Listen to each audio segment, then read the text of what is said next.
বুড়ি তো সব সময় আমাদের বাড়ি আসার সময় পায় না, তোমরা সব প্রশ্নের মানে করতে যেও না। অনন্যা দি, বসো বসো বসো।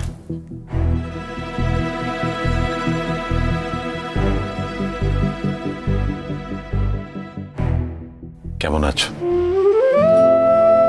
ভালো। ভালো ঘুম হয়েছিল? হ্যাঁ। তুমি জানতে নাকি নতুন তো কমলিনী এখানে থাকবে?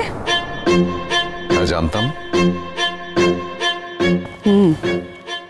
তাই বলো, সেই জন্যই তুমি এখানে এসেছো, তা না হলে আসতে না। না বৌদি, সকলের সামনে কিভাবে কথা বলতে হয় সেটা যদি না জানো আর সেভাবে যদি কথা না বলো, তাহলে প্লুটো আমার যতই কাছের হোক না কেন, আমার ওর স্পেশাল ওকেশন অ্যাটেন্ড করা সম্ভব হবে না। আরে তুমি আবার কিছু মাইন্ড করলে নাকি?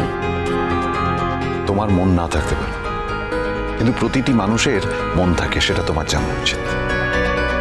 আরে এইভাবে কেন কথা বলছো তুমি? তুমি একটু বসো, আমি আসছি। ওদিকে মৌ শাড়ি টাড়ি পরছে, দেখি ওকে একটু সাজিয়ে আসি। মৌকে তুমি সাজাবে? আমিও তাই ভাবছি, ও তো চিরটাকাল নিজে সেজে অভ্যস্ত, হঠাৎ তোকে ওকে সাজাতে যেতে হবে কেন?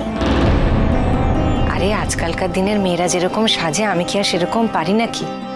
তাও শাড়িটা তো পরছে, সেটাই না একটু ধরে দিই। আসি। আরে বুড়িমা, তুমি এখানে বসো তো, সকাল থেকে তো বৌদির কাছে ছিলে, একটু বসো, ও শাড়ি টাড়ি ও ঠিক পরে নেবে, বসো তুমি। হ্যাঁ হ্যাঁ, আমি দেখছি। এই তোমরা একটু আসন টাসনগুলো পাতার ব্যবস্থা করো, অনন্যাদির আবার সময়ের ব্যাপার আছে ভীষণ। হ্যাঁ গো, সময়টা কিন্তু একদম ঘাড়ে ঘাড়ে, আর ভালো সময়ের মধ্যে কিন্তু আশীর্বাদটা শেষ করতে হবে। আরে তোমার কি ব্যাপার প্লুটো, তুমি কি লজ্জা পাচ্ছ নাকি? হ্যাঁ, এসো এসো, এদিকে বসো। না, লজ্জা পাওয়ার কি আছে? আরে ও তো আসতে চাইছিল না, ওই ওর মা সব জায়গায় যেমন টেনে টুনে নিয়ে যায়, জোর করে নিয়ে এলো।